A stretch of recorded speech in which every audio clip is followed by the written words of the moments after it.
काले पानी की समस्या को लेकर डोली गांव के ग्रामवासियों ने टोल प्लाजा पर दिया धरना। नमस्कार साथियों, आप सभी जुड़ चुके हैं मेरे फेसबुक तथा यूट्यूब से और मैं हूं आपका साथी मयंक अवस्थी।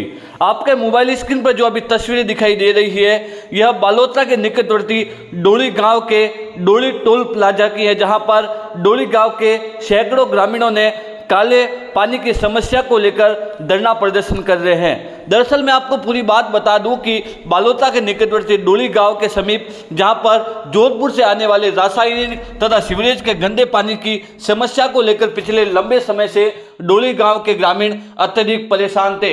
इसी को लेकर कई बार डोली गांव के ग्रामीणों ने स्थानीय प्रशासन को सूचित किया, पर प्रशासन ने इन्हों की बात नहीं सुनी। पर अंतिम समय तक इन्होंने इन समस्या को लेकर प्रशासन को सतर्क किया, पर प्रशासन ने इन्हों की सब बातों को नज़रअंदाज कर दिया गया। उसके पश्चात आज राष्ट्रीय लोकतांत्रिक पार्टी के ब्लॉक अध्यक्ष थान सिंह डोली के नेतृत्व के अंदर काले पानी की समस्या को लेकर डोली टोल प्लाजा पर धरना प्रदर्शन किया है। वहीं इस दौरान थान सिंह डोली ने स्पष्ट शब्दों से कह दिया है कि यदि 1 बजे तक प्रशासन द्वारा हमारी मांगे पूरी कर दी तो हम यहां से धरना समाप्त कर देंगे, अन्यथा पूरे नेशनल हाईवे को हम जाम कर देंगे। और इसी दौरान कुछ भी प्रशासन की थ्रू हमारी मांगे नहीं मानते हैं तो इस तरह कुछ भी अनहोनी होती है तो इसका जिम्मेदार मात्र शासन प्रशासन होगा। वहीं थान सिंह डोली ने स्पष्ट शब्दों से इन सभी प्रशासन को कह दिया है कि हमारी मांग तुरंत प्रभाव से पूरी की जाए, अन्यथा यदि आने वाले समय के अंदर बड़े स्तर पर आंदोलन किया जाएगा। आप तस्वीरों में देख सकते हैं कि लोग धरने पर बैठ गए और कुछ ही देर के बाद धरना और आक्रोशित होने वाला है और सैकड़ों की संख्या में लोग वहां पर उपस्थित हो गए हैं। पश्चिम बंगाल डीएसपी रणवीर सिंह भी वहां पर उपस्थित है, कल्याणपुर थाना अधिकारी कैलाश दान भी वहां पर उपस्थित है, तहसीलदार ओम अमृत भी वहां पर उपस्थित है, तमाम अधिकारी वहां पर उपस्थित हो गए हैं तथा काले पानी की समस्या को लेकर लगातार लोग टोल प्लाजा पर धरना प्रदर्शन कर रहे हैं। और लगातार इन्हों की एक ही मांग है कि हमारे काले जो जोधपुर से सीवरेज तथा अवैध फैक्ट्रियों का जो काला पानी आ रहा है, रासायनिक पानी आ रहा है, इससे लोगों को परेशानी हो रही है, जिससे कई बार स्थानीय प्रशासन को सूचित किया पर स्थानीय प्रशासन ने हमारी मांगे नहीं मानी। देखिए, ये एक हिंदू समाज में एक कहा जाता है कि मरने के बाद जब वो गुरुड़ भगवान की पुराण पढ़ते हैं उसमें कहा जाता है कि मरने के बाद इंसान को नरक दिया जाता है, स्वर्ग दिया जाता है। ये अपना आप में जीते जी एक नरक है। और पता नहीं धन कुबेरों का, पूंजीपतियों का, नेताओं की जेब गर्म करने का रास्ता, ये सब इस पानी में छुपा हुआ है। इसी वजह से हम ग्रामीण हैं जो पिछले 1.5 दशक से इसकी मार झेल रहे हैं, दंश झेल रहे हैं। कल मुझे कई भाइयों ने कहा कि ये पहले क्यों नहीं किया, अब कर लेते। मैं उनको बता दूं जो ये आरोप लगा रहे हैं, उनको मैं बता देता हूं कि आज से 12 साल पहले जब इस पानी का आग हमारे गांव की ओर रुख हुआ, तब हमारे बुजुर्गों ने ये इंजीनियर, ये टेक्नोलॉजी, ये तो बाद का विषय है, हमारे बुजुर्गों ने सलते इतने 10-10 फीट पानी के अंदर इन्होंने बांध बांधा था और इस पानी को रोका था।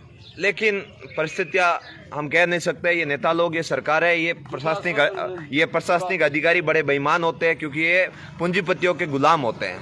क्योंकि नेता लोगों को चुनाव लड़ने के लिए बड़े बड़े ये पूंजीपति उनके ऊपर पैसा खर्च करते हैं, तो कहीं ना कहीं उनकी जुबान इनके प्रति दबी हुई रहती है। इस कारण हमारे भोले भाले गाँव वालों के साथ इन्होंने कुठाराघात करके, खिलवाड़ करके उस रास्ते को खुलवा दिया। और अब ये पिछले 1.5 दशक से ये पानी जो है वो पूरे हमारे इधर फैल रखा है। ये मैं आपको जानकारी के लिए बता दूं, ये जो डोली दवा क्षेत्र जो है वन्य जीव अभ्यारण्य क्षेत्र कहा जाता है, स्पेशल सिंकारा प्रोजेक्ट, जिससे हमारे हिरण को बचाने के लिए, और इसके आसपास जो आबादी निवास करती है वो विष्णु और राजपूत सहित अन्य जातियाँ निवास करती है जो पर्यावरण से बहुत प्यार करती है। आप याद करोगे तो खेजड़ली का बलिदान किसी से भूला नहीं है, किसी से छुपा नहीं है। अमृता देवी ने लाखों, जो हमारे साथ में महिलाएं बैठी है, हमारी माताएं बैठी है, ऐसी महिला शक्ति के रूप में अमृता देवी ने बलिदान दिया था और पेड़ों की रक्षा की थी। अब वो समय आ गया है, डोली दवा, अराबा और डोली कल्ला सहित जितने भी गाँव के लोग हैं, महिलाएं हैं, हर महिला अमृता देवी बनकर घर से बाहर निकलेगी, हर पुरुष जाम्बू जी का रूप, खेतेश्वर भगवान का रूप बनकर बाहर निकलेगा, और तब जाके हमारे इस गांव की रक्षा होगी, हमारे इस गांव को इस प्रकोप से बचाया जा सकेगा। अब हम इस पानी को बर्दाश्त नहीं करेंगे। इस पानी से कितने गांव परेशान हैं? इस पानी से देखें तो सालावाद से निकलते ही हर गांव परेशान है, लेकिन विशेषतः जोधपुर की फैक्ट्रियों का पानी जो हमारे गांव में कहर बरपा रहा है, जहाँ ना तो नदी का कटान है, ना ही नदी का कोई रास्ता है, और वैसे ये पानी नदी का है ही नहीं तो हमारे गांव में क्यों ले। अब ये फाइनली हमारी चेतावनी है, ये जो फैक्ट्रियों का पानी है, ये पूंजीपतियों का जो कहर है वो 1% ही बर्दाश्त नहीं करेंगे। 1 बजे तक तो हम प्रशासन की राह देखेंगे, अगर आ जाए प्रशासन बात करेगा तो ठीक है, नहीं तो ये टोल के डंडे हैं वो पारदर्शिता हम ऊपर करेंगे, और उसके बाद अगर जरूरत पड़ी तो हाईवे जाम भी करेंगे। लेकिन अब आर पार की लड़ाई लड़ेंगे। हमारे देवासी समाज के घरों को देखो, सारों ओर पानी गिरा हुआ, घर से एक एक पत्थर बाहर निकल रहा है। हमारे सुतार समाज के घरों को देखो, अभी हमारे बड़ी दुख की बात है कि हमारे एक मेघवाल भाई की अभी डेथ हुई है, और उसको इतने पानी से होकर ले जा रहे थे। बड़ा ही कल आपके गांव में किसी की मौत हुई, उसके बारे में बताएं, क्या हुआ? हमारे गांव के एक मेघवाल समाज के भाई की डेथ हुई है, सॉरी हत्या नहीं कहूँगा, डेथ हुई है। भगवान के घर पर पहुंच गए, तो उनकी जो डेथ बॉडी को, जो पार्थिव देह है, पार्थिव देह को ले जाने के लिए हमारे पास रास्ता नहीं है शमशान घाट पे जाने के लिए। इससे बड़ी विडंबना की बात क्या हो सकती है। अब सब बातें साइड में रही, हम लोगों ने तय किया है, सभी नेताओं का इस जाजम पे स्वागत है, चाहे वो कौन सी भी पार्टी से बिलोंग करता हो। अगर आएगा तो ठीक है, नहीं तो हम ग्रामीण, ये देश आजाद थोड़ी होगा तो भारत अंग्रेजों से आजाद थोड़ी होता। हमारे यहाँ पर बैठा हर जवान तात्या तोहफे की तरह है, हमारे यहाँ बैठा हर जवान भगत सिंह की तरह है, हमारे यहाँ बैठी हर महिला शक्ति झांसी की रानी लक्ष्मीबाई। अब ये जो माँ पड़ाव नाम